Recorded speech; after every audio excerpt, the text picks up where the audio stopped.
developments from the investigation into the deadly plane crash at the Aspen Pitkin County Airport. The wreckage is still on the runway, and the airport remains closed. And that is where the focus of the investigation is, south of Glenwood Springs. As you drive into Aspen, the plane approached the far end of the runway.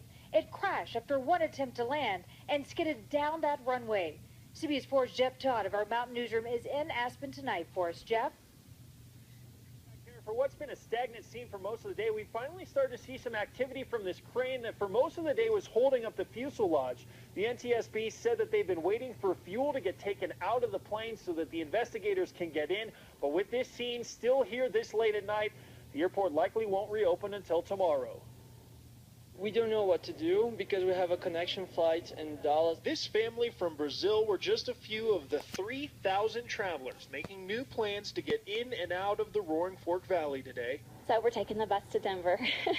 Nearly everyone coming in or going out of Aspen is now making a trip on a bus through either Denver or Grand Junction. But we're just ready to go home. Meanwhile, investigators with the National Transportation Safety Board are waiting to get into the fuselage. To enter, retrieve a cockpit voice recorder in the tail, and disable the emergency transmitter, which began pinging after the initial impact.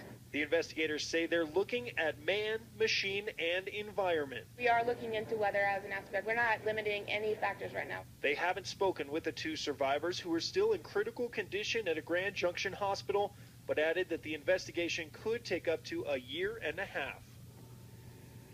It was a cold, snowy, and windy day here yesterday at the airport, but in talking to officials, this is a public landing area, and it's actually up to the discretion of the pilot whether to land here in any kind of condition. The airport controllers are obviously part of the FAA, but we're told that it's not their job to tell the pilots whether to land or not.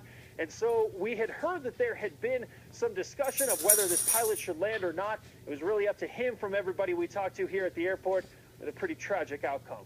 We're live in Aspen. Jeff Todd, CBS 4 Mountain Newsroom. Thank you, Jeff. And new